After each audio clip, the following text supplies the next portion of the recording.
chose peut-être qu'on pourrait aborder, c'est ce qui vous a amené à faire ce travail, le parcours qui a été le vôtre, qui est un parcours plutôt atypique. Donc ça, c'est la première chose que j'aimerais aborder avec vous. Je crois savoir que initialement, votre parcours ne vous aurait pas conduit a priori à faire de la photographie. Oui, quoique une formation initiale ne conditionne pas pour toute une existence. Donc c'est vrai que j'ai fait des études dans un autre domaine, j'ai fait des écoles de commerce, par nécessité, par immaturité, parce que quand on a 17-18 ans, qu'on est bon élève et qu'on est une seconde d'une famille très nombreuse, et qu'à ma génération, peut-être qu'aujourd'hui, on se fait plus plaisir quand on étudie. À mon époque, il y avait les gens qui avaient une vocation, et puis il y avait ceux qui devaient très tôt aussi gagner leur croûte.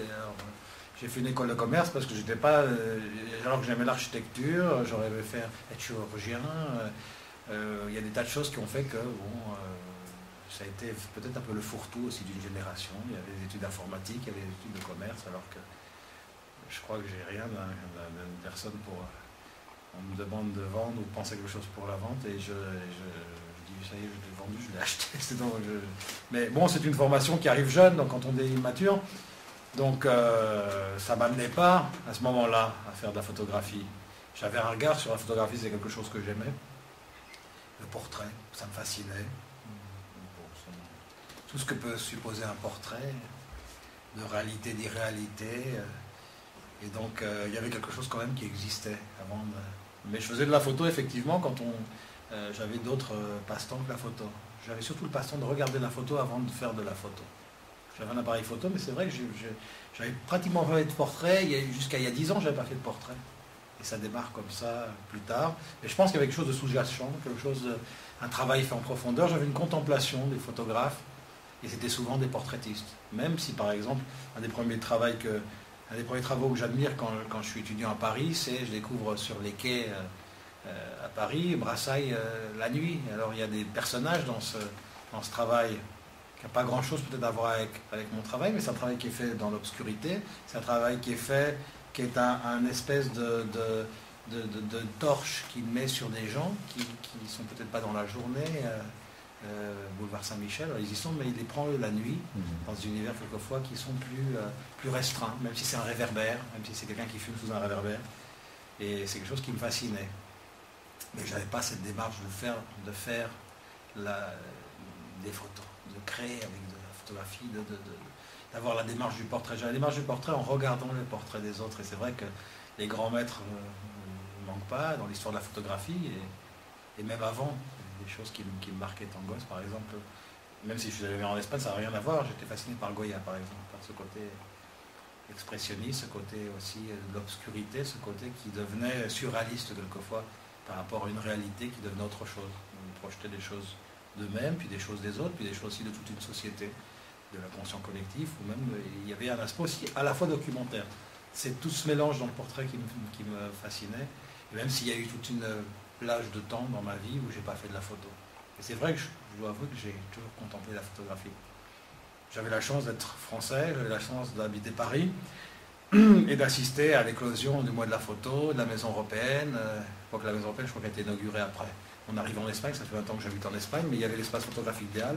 Il y avait une dame qui s'appelait Agathe Gaillard, chez qui j'ai découvert Alvarez Bravo. Ça m'a fasciné. Donc c'est vrai qu'il y avait une culture photographique qui enveloppait, mais j'étais pas agent, je créais pas. On crée avec son regard aussi, pas forcément, mais non. Il y avait des choses que je contemplais. C'était important. Et alors comment vous avez commencé? J'ai commencé, c'est curieux, j'ai commencé un peu par un accident. Quelqu'un est décédé dans un de mes frères, et c'est vrai qu'à ce moment-là, je faisais peu de photos, mais j'observais beaucoup la photo. J'en avais fait quelques-unes. Je suis allé à Cuba faire un voyage, et là du coup j'ai pris l'appareil photo. Et j'ai fait un reportage, accompagné d'un ami qui lui représentait un organisme de musique. Il y avait un échange entre l'Espagne entre Madrid et La Havane sur la musique. Et pendant mon voyage d'une quinzaine de jours, j'ai rencontré des gens et j'avais un appareil photo de touristes. Et j'ai pas fait de paysage, j'ai fait que des visages de gens que j'ai rencontrés par des rencontres, de gens qui ont rencontré 5 minutes, 1 heure, une journée, etc. Et c'est peut-être là où j'ai commencé à être plus agent, justement, face à l'autre avec un appareil photo, face à soi-même. Et puis il y a eu un déclic incroyable parce qu'il y a, comme je traversais une mauvaise période où je travaillais qu'à mi-temps parce que bon, c'était un décès proche, et il y a une dame qui m'a appelé, enfin son agent m'a appelé, il m'a dit écoute, on t'a vu à Cuba, tu as fait des photos. Je pense qu'il voulait me filer un coup de main parce que je n'étais pas un grand professionnel de la photo.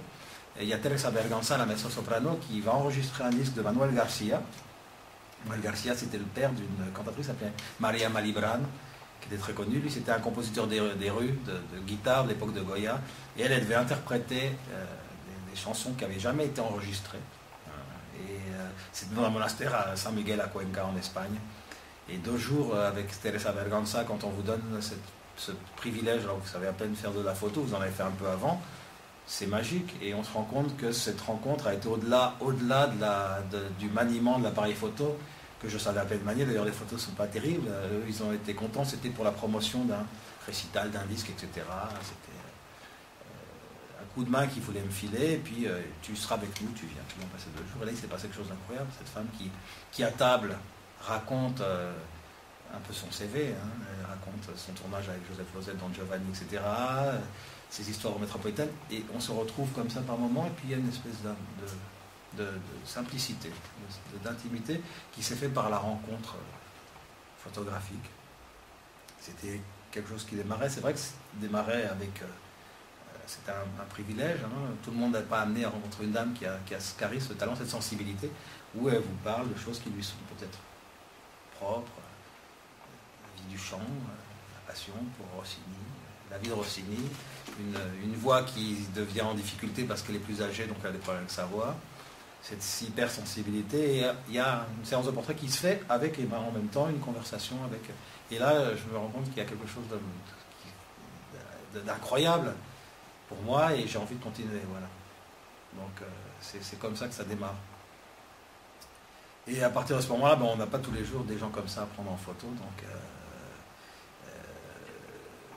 ben, on se dit, j'ai envie de continuer. Donc j'avais toujours ce travail dans une agence de communication où je collaborais, et puis cet organisme me propose de continuer de temps en temps à le faire. Donc c'est vrai que ça a été une année dans laquelle j'ai fait des portraits de gens, pas toujours tel Isabelle Lanza, des gens peut-être, mais c'était des rencontres, et c'est devenu comme un rituel d'échange, un rituel de création aussi, et c'est comme ça que ça a commencé.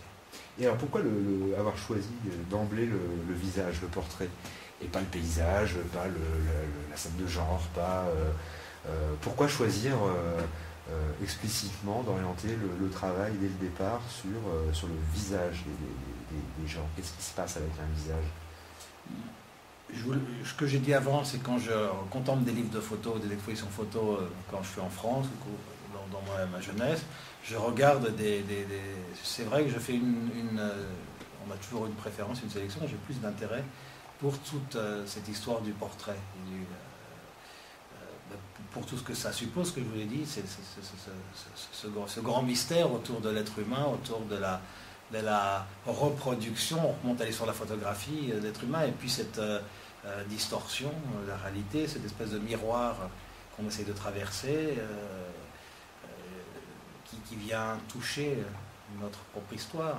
Et ça, c'est quelque chose qui me fascine plus que le paysage, même si le paysage, il y a des artistes, des gens qui ont fait des choses formidables dans l'histoire de la photographie aussi, mais c'est vrai que les gens que je retiens à ce moment-là, sont des gens qui touchent le portrait, le visage, le corps, mais c'est vrai que s'il y a un corps, il y a un visage. Chez Diane Arbus, il y a des histoires, il y a des visages, donc c'est vrai que c'est une explication que je peux donner, je ne sais pas, je pense qu'il y a cette fascination pour le portrait, il y a aussi le vécu avec l'autre. Quand on est dans un paysage, ce jour-ci j'étais en Galice, j'ai traversé des forêts la nuit avec des arbres qui étaient complètement fantasmagoriques. C'est fascinant, mais c'est pas la même. Il n'y a pas le même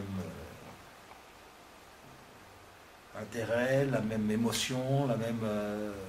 Enfin, ça évoluera peut-être, mais j'ai choisi mes contemporains pour pouvoir travailler et choisir le visage. Mais vous avez une relation quand même très, très spécifique au visage, parce que les visages que vous photographiez, on le sent très bien, ne sont pas des visages qui sont photographiés dans un but documentaire, ou encore moins dans un but de distanciation. On est évidemment aux antipodes de la nouvelle objectivité allemande, la photo de Thomas Ruff, etc. En revanche, on sent dans les visages que vous photographiez une très grande proximité, une très grande intimité. On sent qu'il y a un échange très étroit entre la personne qui est photographiée et vous. On sent également que le fait que cette personne soit toujours accompagnée de son prénom, qui donne le titre à la photographie, c'est aussi quelque chose qui vous importe, et que du coup il y a à la fois ce très grand respect de la personne photographiée, et pratiquement, je dirais, le refus de prendre une distance par rapport à ça. On sent quand on voit les photos qu'il s'est passé quelque chose, qu'il y a une histoire, que la personne n'a pas été photographiée par hasard, on sent dans la photographie que vous en connaissez l'histoire, qu'il y a vraiment une relation très très proche qui s'est établie entre vous et cette personne-là. Et j'emploie volontairement pas le terme de modèle d'ailleurs, parce que je pense vraiment qu'on ne peut absolument pas parler de modèle dans vos photographies. Les gens ne posent pas pour vous comme des modèles poseraient pour un photographe, pour un peintre, etc. Parce que cette relation d'intimité, elle est trop forte. La notion de modèle impliquerait une certaine distance, une neutralité, ou une neutralisation de la représentation. Ici, il n'y a pas du tout ça. Au contraire, on est très très proche des personnes photographiées. On est vraiment confronté à chaque fois à un individu, et à toutes les traces que porte son visage, à l'histoire qui est portée sur son visage. Et on n'est pas du tout en plus dans une dans une approche, je dirais, curieuse ou voyeur du visage qu'on a face à soi. Au contraire, on est dans une approche très humaine. Vous arrivez à préserver cette humanité très profonde dans les personnes photographiées. Comment ça se passe? Comment est-ce que vous choisissez? Il y a beaucoup de choses, c'est difficile parce que vous venez de suggérer beaucoup de niveaux, c'est vrai, dans le portrait, dans le travail, dans la rencontre. C'est vrai que je repense à une question que vous m'avez posée. Pourquoi est-ce que vous avez choisi le portrait? Je choisis le portrait parce que ça permet de découvrir, ça permet d'être avec les autres. Une personne qui va dans le désert aussi peut découvrir des paysages, mais j'avais besoin de la rencontre avec des gens. On est à un endroit, mais on ne connaît pas, on ne veut pas connaître toute l'humanité, on ne veut pas connaître tout le monde, mais ça permet peut-être de visiter des gens, d'écouter des gens. Et c'est vrai que dans mon travail, la partie très importante, je ne photographie pas de gens que je ne connais pas. C'est impossible.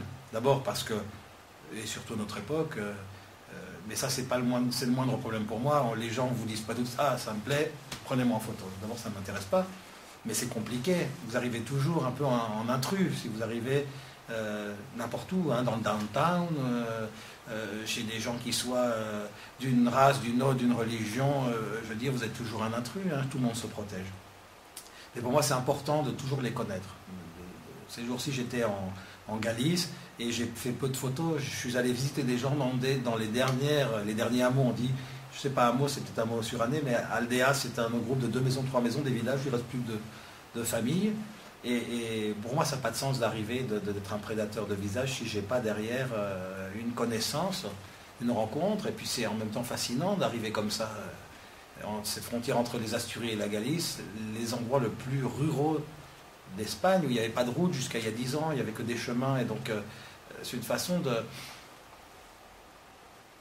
d'être à l'écoute, d'être à la contemplation. Il y a beaucoup de réalités. Hein.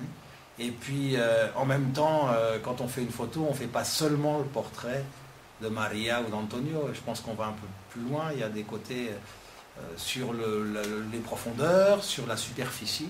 On reparlera d'Abel tout à l'heure, une photo qui peut choquer des gens. Un aveugle, il y a ce côté, il y a l'histoire que j'ai eue avec Abel, il y a l'histoire de la cécité, il y a l'histoire d'interdit de regarder, puis il y a aussi au-delà de ça des tas de choses qui sont plus abstraites. Les gens peuvent dire, c'est horrible, vous prenez un aveugle et vous pensez d'un seul coup à l'abstraction des mains, du visage, des icônes russes, du Saint-Jérôme, la peinture espagnole, ce côté... c'est pas si simple que ça, c'est un mélange de choses, mais c'est vrai que ça passe. Peut-être que si on sent une proximité, c'est que les gens, on se connaît un petit peu. On se connaît un petit peu. Alors, il y a des rencontres qui sont brèves, puis il y a des rencontres qui sont plus prolongées, il y a des gens que je continue à voir, mais c'est au moment où on fait la photo. Ça ne doit pas se voir, ça c'est important. Et c'est vrai, pour moi, c'est une rencontre. C'est une rencontre, il y a la rencontre, il y a le vécu, puis il y a aussi la création. Mais il y a toujours quelque chose de mis dedans. Moi, quand je vois Maria, je pense à Maria, l'histoire avec Maria, mais Maria, moi, elle va au-delà de la Maria que je connais. Il y a des moments où je regarde la photo de Maria, je dis, c'est pas Maria, c'est elle, mais ça va au-delà peut-être. C'est ce qui est magique, justement, dans le portrait, dans la création, dans l'abstraction, et pourtant, le procédé de reproduction photographique, c'est de la même fascination que quand on regarde les premiers daguerreotypes. J'ai aucune honte à le dire, je suis un photographe absolument classique, c'est du portrait, voilà. Alors, peut-être qu'on va dire des généralités sur l'histoire du portrait, mais ça contient... Dans mon expérience, je le découvre, je ne le dis pas, je suis en train de le découvrir tous les jours. Que ça contient beaucoup de choses. Alors, ce cheminement du portrait, c'est pour ça que ces jours-ci, je suis sur les routes, comme les marchands d'élixir aux États-Unis. Je voyais ce matin un article dans El País sur les cellules mères, où on parlait de la médecine, où les gens, comme dans les médecins qui arrivaient de village en village, je me sens un peu un photographe ambulant avec mon travail dans le coffre, et on s'arrête. Donc, c'est la joie aussi de tout ça, du chemin, et la joie de s'arrêter, de dire est-ce qu'on va me recevoir, est-ce qu'on ne va pas me recevoir. Quand on ne vous reçoit pas, c'est normal. Je pense que... Et puis à un moment, vous restez déjeuner, vous écoutez, puis vous pouvez aller voir ce qu'ils font dans les champs aussi. Et à chaque fois, quand vous me demandez le visage, je me dis c'est bête, parce que je suis allé dans des tas de maisons, il s'est passé des tas de choses. Et je n'ai pas eu envie de le faire pour l'instant, ni d'écrire les intérieurs, mais pour moi c'est important de me concentrer sur quelque chose de plus abstrait, de plus essentiel, d'aller...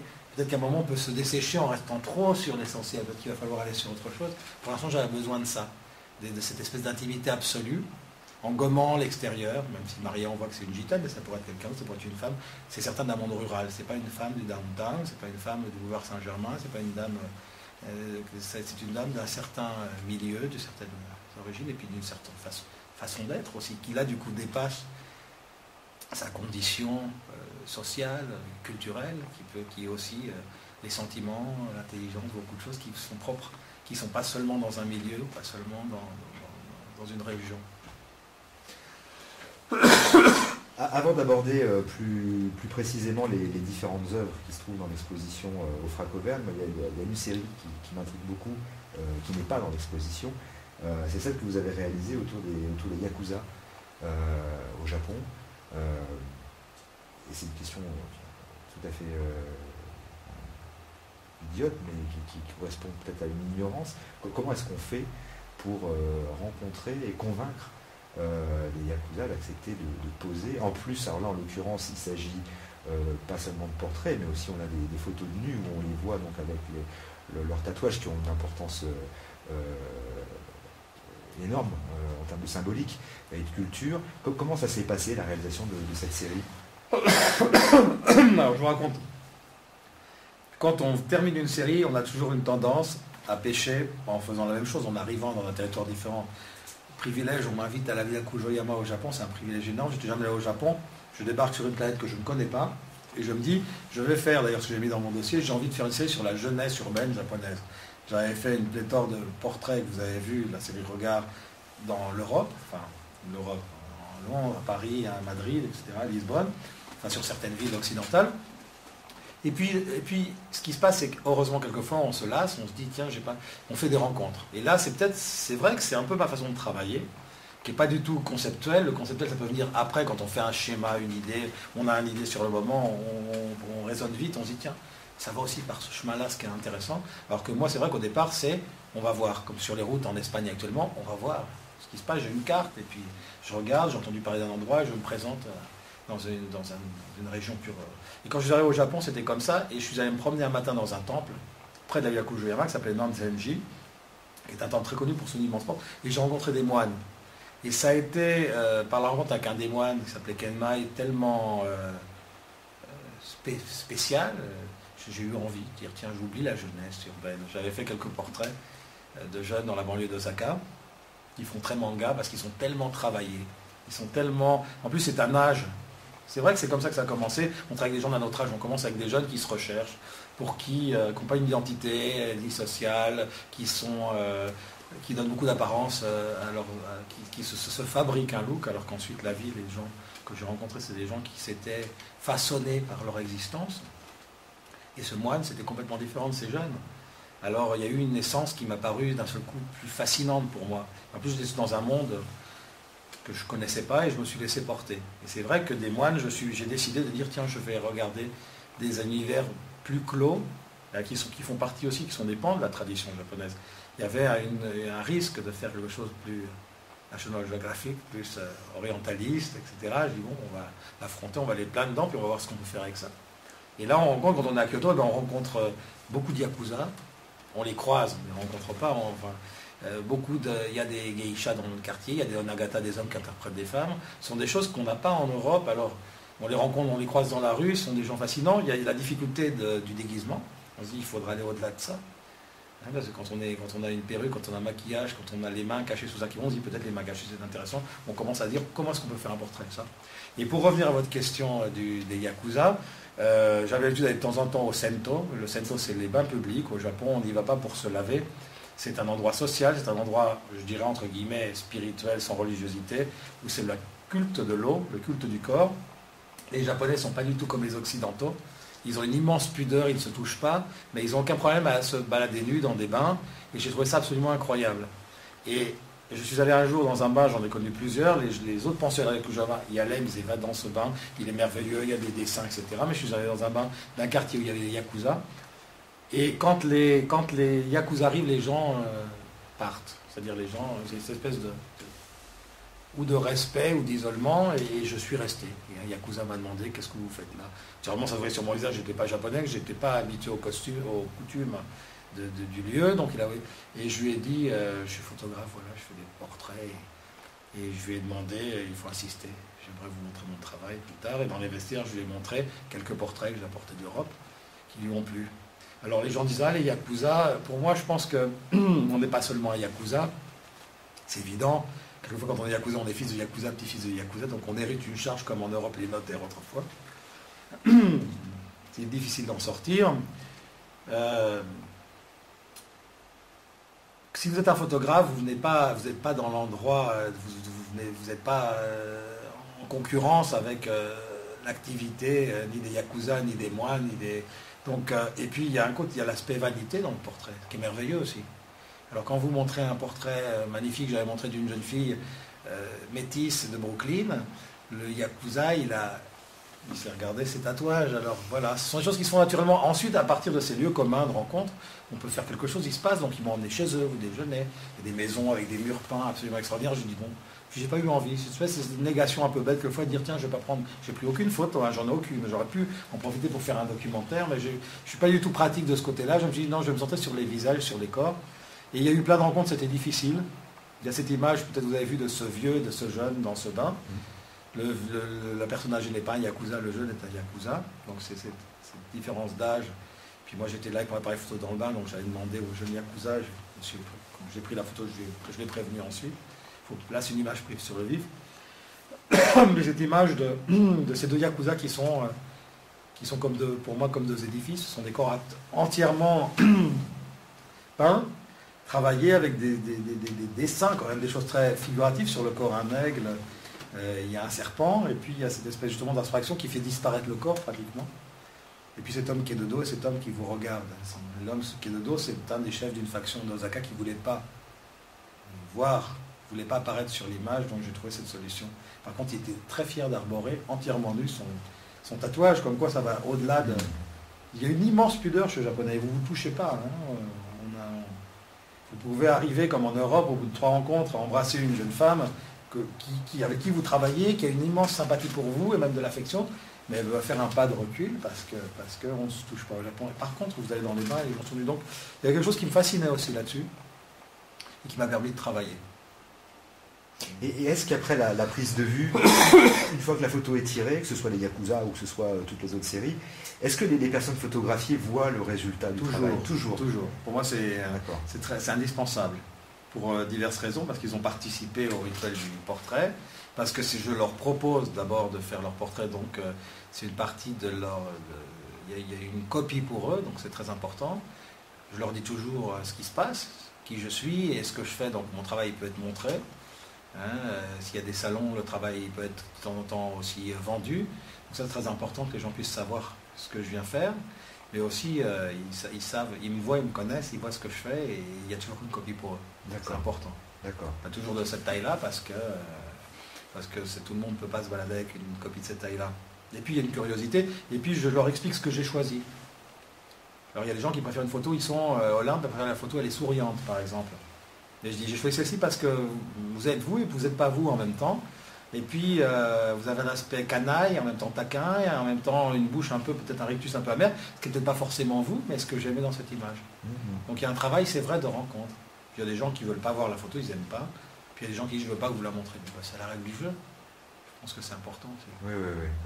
Alors justement, si on parle des différentes personnes photographiées qui sont présentes dans cette exposition, la première photographie qu'on trouve en entrant, c'est cette fameuse Maria dont on a déjà parlé, qui est une femme extrêmement belle, qui a un visage tout à fait impressionnant. Alors c'est qui Maria? Comment vous l'avez rencontrée? Pour parler de la rencontre avec Maria, c'est une dame qui est une matriarche, je ne sais pas si on dit que ça en français, matriarca, de Tres Mil Viviendas, qui est un quartier périphérique de Séville, qui est un quartier à 90% gitan. C'est une dame qui a beaucoup de pouvoir dans un monde qui est très machiste, masculin, mais on en parlait avant, qui a le matriarcat, c'est l'autre panier de la balance qui pèse aussi lourd, quelquefois plus lourd que ce côté d'un monde plus machiste. Et c'est une dame qui n'a pas aimé mon arrivée dans le quartier. Pour toutes ces raisons, parce qu'elle en a marre de voir la télévision qui vient parler des gitans d'une certaine façon, qui vient parler des problèmes des gitans, alors qu'il n'y a pas que des problèmes chez les gitans, et qui finalement, je suis resté pas mal de temps à Séville, donc on s'est connus, et qui, elle, a décidé que je ferais son portrait, parce que c'est une dame qui a, pour moi, c'est une image du pouvoir aussi, Maria, c'est une image au-delà de la codification vestimentaire qui est réelle, de ses origines sociales. C'est une femme rurale, pas de gitane ou pas gitane, elle transcende transcende sa condition de gitane. Pour moi, c'était à la fois peut-être un personnage de fiction comme Bernard d'Alba de Lorca, mais pas forcément Bernard d'Alba, parce que Bernard d'Alba est aussi gitane, donc c'est peut-être faire une analogie trop justement destructrice.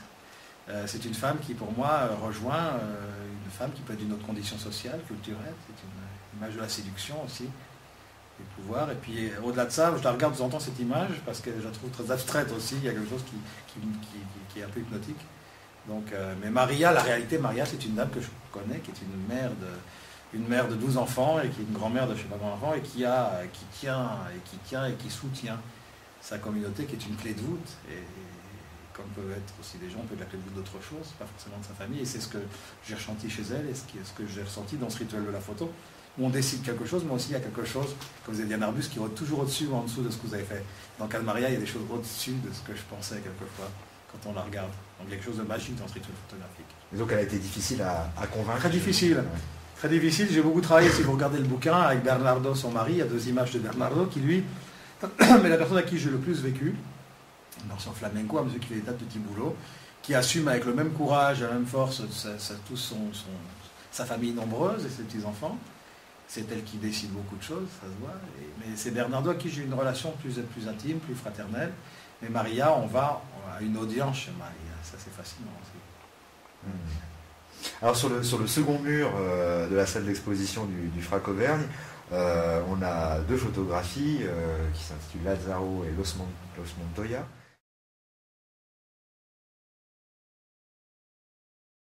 Qui montrent donc 3 enfants à 3 âges différents, un bébé, un enfant un peu plus âgé et puis un adolescent.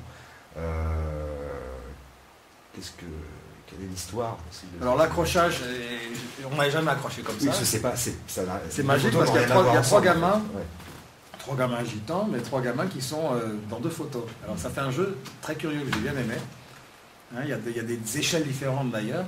Ce sont 3 enfants gitans, il y en a 2 pour parler de l'histoire. Il y a le petit Lazaro, c'est un enfant qui n'est pas battu, comme peuvent croire certaines personnes. Si vous regardez bien, il a quand même un regard de gamin espiègle. C'est un petit-fils d'une amie de Maria, qui lui se bat, était espiègle et pas battu par ses parents, mais qui est un gamin taquin et qui a l'air de dire sur la photo... pas grave, je recommencerai. Il avait cette bouche gourmande quand même, j'aimerais bien que les gens voient cette bouche gourmande. Enfin, ça se ressent. Et c'est une photo, moi je pense qu'il y a beaucoup de choses derrière, au-delà de ces égratignures.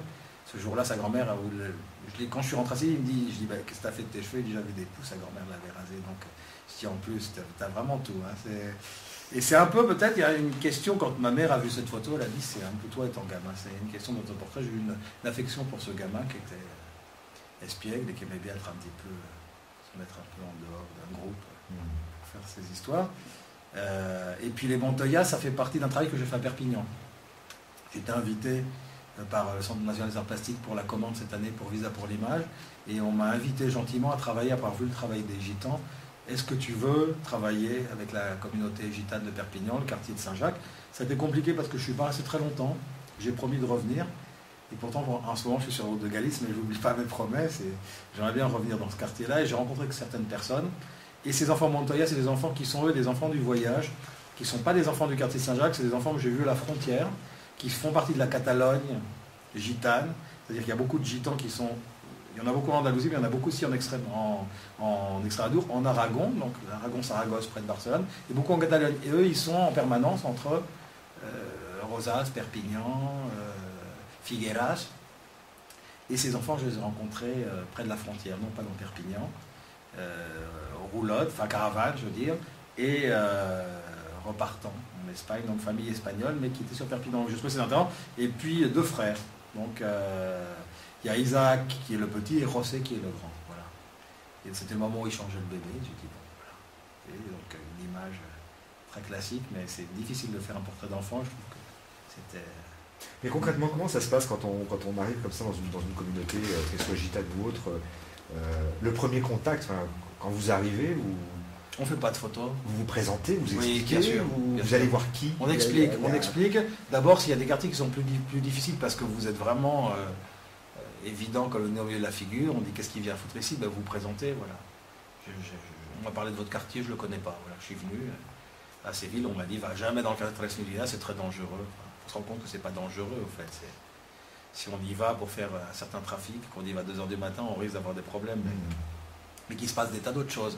Donc on y va déjà pour marcher, pour respirer, pour voir comment est l'espace, qui y a là-bas et qu'est-ce qui se passe. Et dans ce cas-là, je suis allé dans les rues et puis j'ai commencé à aborder les gens et puis à poser des questions et puis dire ouais, je suis un photographe, mais je ne fais pas de la photographie de journaliste, je fais du portrait. Et on explique. Est-ce que je peux vous montrer mon travail? Alors on vous dit non la plupart des gens, puis vous finissez par rencontrer quelqu'un. Et ce quelqu'un, c'était Bernardo, le mari de Maria. D'où le clinch dès le départ, sans audience et en passant par le mari, qui pourtant est patriarche avec son bâton de commandeur de communauté et les cheveux frisés avec tous les attributs, mais c'est elle qui décide. Et donc, on se connaît dans le quartier, il faut se faire connaître. On n'est pas là pour d'abord, comme toutes les séances se passent chez les gens, ou dans un studio, il faut bien, on n'a rien, il faut que les gens soient là, il faut que les gens soient là. Il faut que vous amenez tout votre matériel avec vous, quoi. Oui, c'est peu de matériel, très peu de matériel. Ça tient dans un sac, oui, un drap.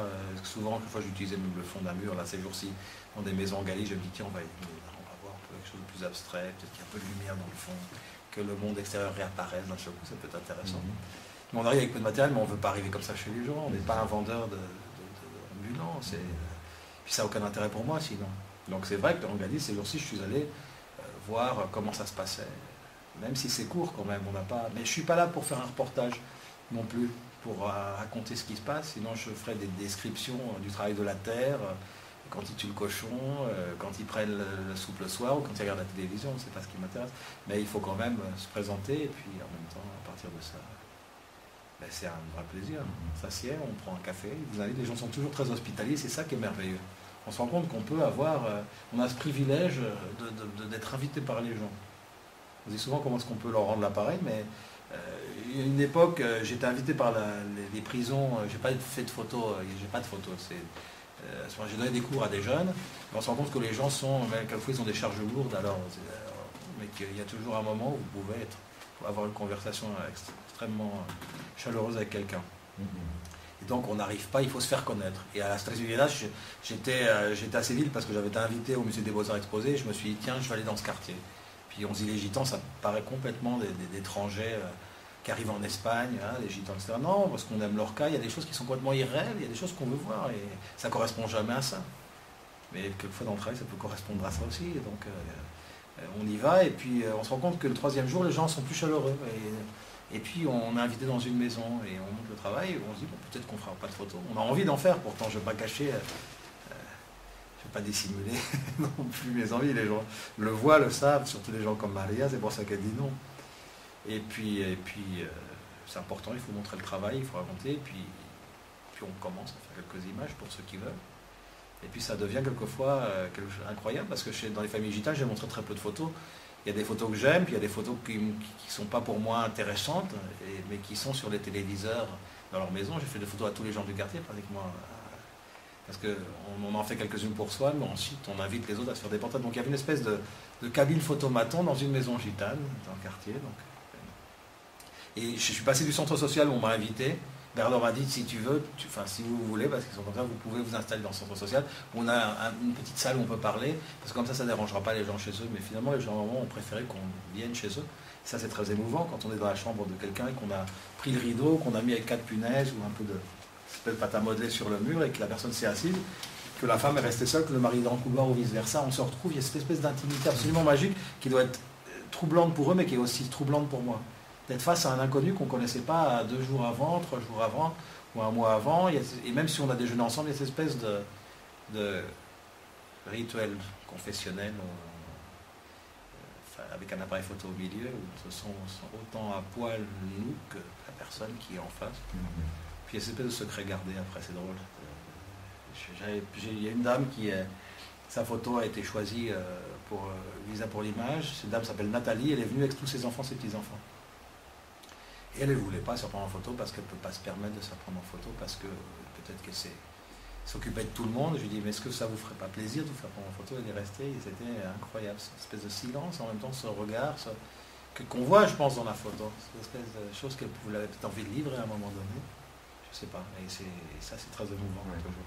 La plupart des gens... C'est pas un froid conceptuel, il y a de l'émotion. Oui, c'est ça. Je ne le cache pas. La plupart des personnes photographiées regardent en face, et puis il y a cette photo qui se trouve sur le mur suivant d'Ahmed, qui lui ne regarde pas en face, on a l'impression qu'il regarde au loin, on a même l'impression qu'il ne regarde rien en particulier, il a le regard perdu. Vous pensez ça? Il a le regard perdu? Ou il a un regard qui est très lointain en tout cas. Enfin, son regard est quand même assez différent. Je pense qu'il regarde beaucoup, au contraire, il regarde beaucoup. Il essaye justement d'éviter notre regard et son propre regard. C'est l'histoire de l'immigration. Ouais. Il y a beaucoup de pudeur. J'ai fait avec Ahmed, que j'ai connu à Paris, un monsieur qui vient d'Algérie, qui vient du monde agricole, ça se voit aussi, le teint, tout ça. Il y a l'histoire de l'immigration, il y a l'histoire du décalage, il y a Sonacotra à Paris. Donc il y a ce côté, moi ce qui m'a attiré chez lui, avant de connaître son histoire, c'est aussi cette dignité, cette élégance, ce côté, quand on voit les gens, on voit comment cette sensibilité extrême en fait. Il a qu'un sourire à regarder mon travail, a répondu, a dit oui, vous pouvez venir. Un jour vous pourrez m'appeler, donc c'était une façon de pouvoir aller à la Sonacotra, d'écouter aussi, de rencontrer plein d'autres gens que je n'ai pas pris en photo, et qui vous racontent des vieux harkis. À la Sonacotra, il n'y a pas que des harkis, il y a des gens qui viennent d'Afrique, qui viennent partout. Des histoires de toutes sortes, aussi des contes aussi de temps en temps. Et dans l'image que j'ai choisie d'Ahmed, où j'ai trouvé que c'est vrai, là, pour moi, la plus éloquente, la plus magique, plutôt que de le voir regarder en face, parce qu'il il racontait beaucoup de choses dans cette évasion, dans cette ludir, comme on dit en espagnol, comme Antonio, qui c'est pas la même chose chez Antonio, cet ancien boxeur. Lui... ne regarde pas non plus, mais j'ai des images d'Antonio qui regarde comme un titan. Ouais. Je trouvais que c'était beaucoup plus fort, magique, que ça nous donnait plus de liberté. Et Antonio, c'est quelqu'un que vous rencontrez comment? Que je rencontre dans la rue, c'est un personnage de notre quartier à Madrid. D'accord. Antonio. Beaucoup plus âgé maintenant, cette image elle a 5 ans, qui est un ancien boxeur, artisan. Quand on est un ancien boxeur, c'est une profession un peu de saltimbanque, hein. On n'a pas une retraite, donc il est en même temps, c'est un personnage particulier dans toute sa façon d'être, dans sa façon de voir la vie, dans ses choix poétiques. Donc c'est un personnage pour moi, un illustre personnage de mon quartier, c'est un héros, alors j'avais envie de faire son portrait, je l'ai fait comme ça. Je ne sais pas si d'autres gens l'ont pris en photo, mais c'est un personnage pour moi de littérature. Ah oui, on croirait sortir d'un... Il est comme ça, hein, je dirais, il est petit, et par contre c'est pas un immense homme, mais c'est vrai que c'est un homme, un personnage de Russie, capitaine Alencourt, je sais pas, c'est un homme qui est un peu comme ça, toujours un peu décalé et puis un peu rebelle, parce qu'il a reçu beaucoup de coups aussi dans ma donnée, continue à en donner. Il a ce côté très affectueux et puis, comment on appelle ça, anarchique. Hein, Et puis alors, il y a Abel aussi, cet homme aveugle. Alors, Abel, c'est une image, il y a beaucoup de choses dans cette image, parce qu'Abel, je le rencontre dans une réalité, dans une famille, un monsieur qui participe à la musique de sa famille, qui participe au dîner, au déjeuner, donc avec qui j'ai une proximité quand même. Il y a quand même cette première rencontre, du choc, du visage. Il y a beaucoup de choses dans une image comme ça. Il y a l'absence du regard chez quelqu'un qui ne voit pas quand on fait du portrait. C'est vrai, il y a l'aspect conceptuel. Les gens ne sont pas seulement des concepts et des objets. Je veux dire, il y a une histoire. Et puis à un moment, il y a des tas de gens qui m'ont dit, comme Juan, ce monsieur que vous voyez à côté de Michel. C'est un monsieur, quand j'ai fait plusieurs portraits de gens qui étaient dans mon quartier, qui eux étaient plus à la rue, il m'a dit, moi je suis trop moche, je ne prendrai pas mon portrait. Et c'est vrai que je ne pensais pas que cette image allait être une image tellement pleine d'humanité. Juan, qui était toujours défoncé, qui est un monsieur qui avait travaillé en Allemagne, qui rentre d'Allemagne, qui trouve plus sa famille, qui trouve plus sa place, et qui commence à boire. Et je le rencontrais, on parlait, mais j'avais jamais dit non, c'est trop, je ne veux pas faire son portrait. Je sais pas quoi faire, je ne peux pas faire. Et il me demande, donc on fait le portrait. Il a le courage de venir, il me dit, je ne suis pas si mal que ça. Et chez Abel, c'est la même chose. Donc il y a beaucoup de niveaux comme ça, il y a la connaissance de la personne, il y a aussi l'absence de là, et puis il y a l'histoire d'Abel, et puis il y a monsieur, et il y a aussi cette abstraction du visage, qui est incroyable, parce qu'on dirait un personnage des certains tableaux de Chagall, je ne sais pas, il a quelque chose, puis il y a ses mains, donc c'est vrai qu'à ce moment-là, il y a eu un truc qui s'est passé avec les mains, et puis... c'est un personnage biblique. Il y a ses mains qui flottent, ce visage. Non seulement par son prénom, mais la posture, enfin... Je ne sais pas si c'est biblique, je le trouve très abstrait, on dirait un collage pratiquement, ce noir, ses mains, quelque chose d'irréel complètement. Plus important que sa cécité. Mais la cécité est importante. Il y a aussi Oedipe, il y a beaucoup de choses. Il y a des choses. Donc, il y a des choses qu'on a en soi, qu'on ne sait pas. Il y a son histoire personnelle.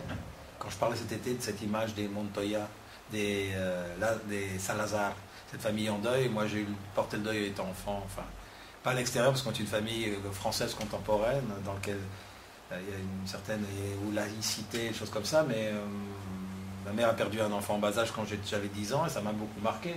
Donc c'est vrai que pourquoi j'ai choisi ça, c'est pas pour faire le voyeur, c'est parce qu'il y a aussi ce côté, ce gamin qui est, enfin voilà l'image, vous ne l'avez pas accroché, mais vous la verrez dans le livre, c'est ce fils et ce père qui se ressemblent tellement, parce qu'il y en a un qui a 10 ans et l'autre qui a 49 ans, il y a le même nez, il y a la même bouche, ils ont sûrement des chemins différents, il y a quelque chose qui les associe, quelque chose qui les sépare, il y a cette main qui protège et cette main qui en même temps retient, et il y a ces gamins qui veulent, il y a des choses qui sont personnelles qu'on fait, et par instinct, c'est un concept instinctif et on fait une image.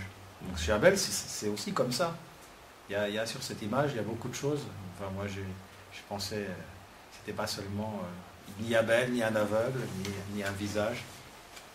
Et puis il y a des choses où on dit, quand on est gamin, ne regarde pas, surtout ne regarde pas, et pourquoi ne regarderais-tu pas ?